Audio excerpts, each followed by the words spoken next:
bring in ESPN reporter Jared Shanker, who joins us now. So we know what he's been cited for. It is a minor situation here. It's a misdemeanor. What is the next step for him to get this issue off of the books?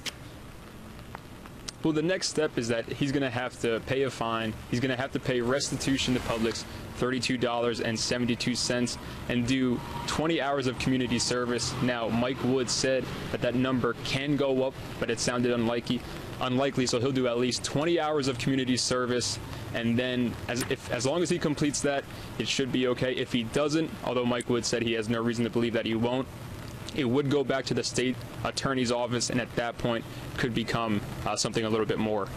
By school rule, they did not have to suspend him for a civil citation, but the baseball coach, Mike Martin, did do so. He didn't say for how long. He is allowed to practice with them if Martin allows him to.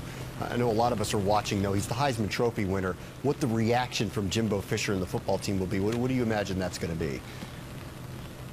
Well, Jimbo Fisher released a statement along with Mike Martin and the rest of the university, and he said that he supports Mike Martin's decision and believes that Jameis Winston's going to fulfill his obligations as far as community service and what he has to do to get back on the baseball team. And I followed up with the Florida State Athletic Department, and they said everything as far as the punishment is in that release, which means it doesn't look like at this point there's going to be any second punishment from Florida State.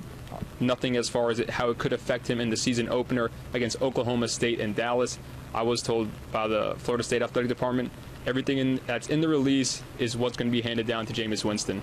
It's another really strange footnote in the story of Jameis Winston in the short time that he has been at Florida State. That's our ESPN reporter Jared Shanker joining us from Florida. And this is not the first time that Winston has been on the police blotter. He's got a bizarre set of circumstances behind him. November 2012, he was questioned by police and other FSU football players after 13 windows were broken at an apartment complex near the school stadium after an apparent BB gun fight. And then in July of 2013, a Burger King employee called police to complain that he was stealing soda.